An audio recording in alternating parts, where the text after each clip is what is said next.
400 મીટરની રેસમાં કેન્યાનો રનર અબેલ મુત્તાઈ સૌથી આગળ હતો. ફિનિશિંગ લાઈનથી 4-5 ફૂટની દૂરી પર અટકી પડ્યો. એને લાગ્યું કે આ દોરેલા પટ્ટા જ ફિનિશિંગ લાઈન છે, અને મૂંઝવણમાં અને ગેરસમજમાં એ ત્યાં જ અટકી પડ્યો. એની પાછળ બીજા નંબરે દોડી રહેલ સ્પેનિશ રનર ઇવાન ફર્નાન્ડિઝે આ જોયું અને એને લાગ્યું કે આ કંઈક ગેરસમજ છે.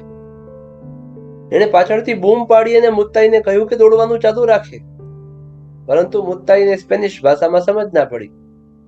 આખો ખેલ માત્ર ગણતરીની સેકન્ડ્સનો હતો. સ્પેનિશ રનર ઇવાને પાછળથી આવીને અટકી પડેલા મુત્તાઈને જોરથી ધક્કો માર્યો અને મુત્તાઈ ફિનિશ રેખાને પાર કરી ગયો. ખૂબ નાનો પણ અતિ મહત્વનો પ્રસંગ છે.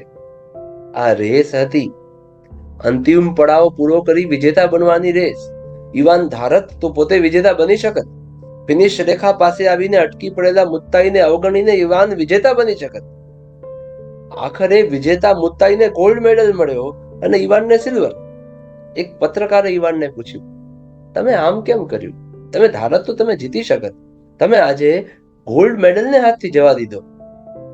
ઇવાને સુંદર જવાબ આપ્યો, મારું સ્વપ્ન છે કે ક્યારેક આપણે એવો સમાજ બનાવીએ જ્યાં વ્યક્તિ બીજા વ્યક્તિને ધક્કો મારે, પરંતુ પોતે આગળ જવા માટે નહીં, પરંતુ બીજાને આગળ લાવવા, મદદ કરવા, એની શક્તિને બહાર લાવવા ધક્કો મારે.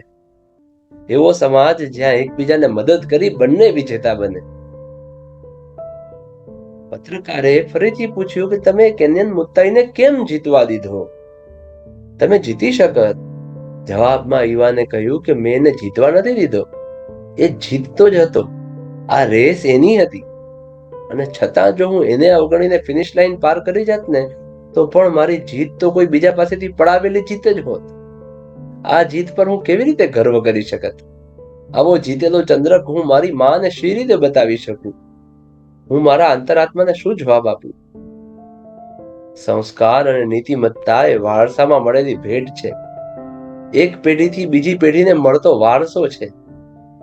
આમ થાય અને આમ ના જ થાય, આ જ પુણ્ય અને પાપ છે, આ જ ધર્મ છે. આપણે જ નક્કી કરીશું કે કાલનો સમાજ કેવો હશે. નીતિમત્તા અને સંસ્કારના કોઈ ઇન્જેક્શન કે ટેબ્લેટ નથી આવતી. જીતવું મહત્વનું છે, પણ કોઈ ભોગે જીતવું એ માનસિક પંગુતા છે. કોઈનો યશ ચોરી લેવો, કોઈની સફળતાને પોતાના નામે કરવી, બીજાને ધક્કો મારી પોતે આગળ આવવાનો પ્રયત્ન, આ બધું કદાચ થોડી ક્ષણો માટે જીતી ગયાનો ભાવ અપાવે, પણ ખુશી નહીં અપાવે. કારણ અંતર્મન અને અંતરાત્મા તો સાચું જાણે છે. આ સુંદરતા, પવિત્રતા, આદર્શ, માનવતા અને નીતિમત્તાને ચાલો ને આગળ ધપાવીએ. બીજી પેઢીમાં પ્રામાણિકતા અને નીતિમત્તાના બીજ રોપીએ. કારણ કે વારસામાં પૈસો આપી શકાશે કે બંગલા ગાડી આપી શકાશે, પણ એ વારસામાં નહીં પણ હોય ને, તો એ બાળક જાતે કમાવી લેશે.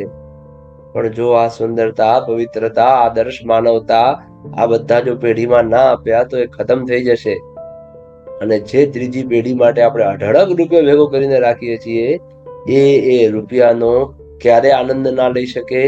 અને ઉલટું જો એને અક્કલ ચાલે ને, તો એ પોતાના એ જ દાદાને ગાળો ભાંડશે કે તમારા સમયમાં તમે આ નીતિમત્તાને આગળ વધારી શકતા હતા, પણ ફક્ત પૈસો ભેગો કરવા પાછળની દોટમાં તમે સંસ્કારોને સાવ સાઈડમાં કરી દીધા.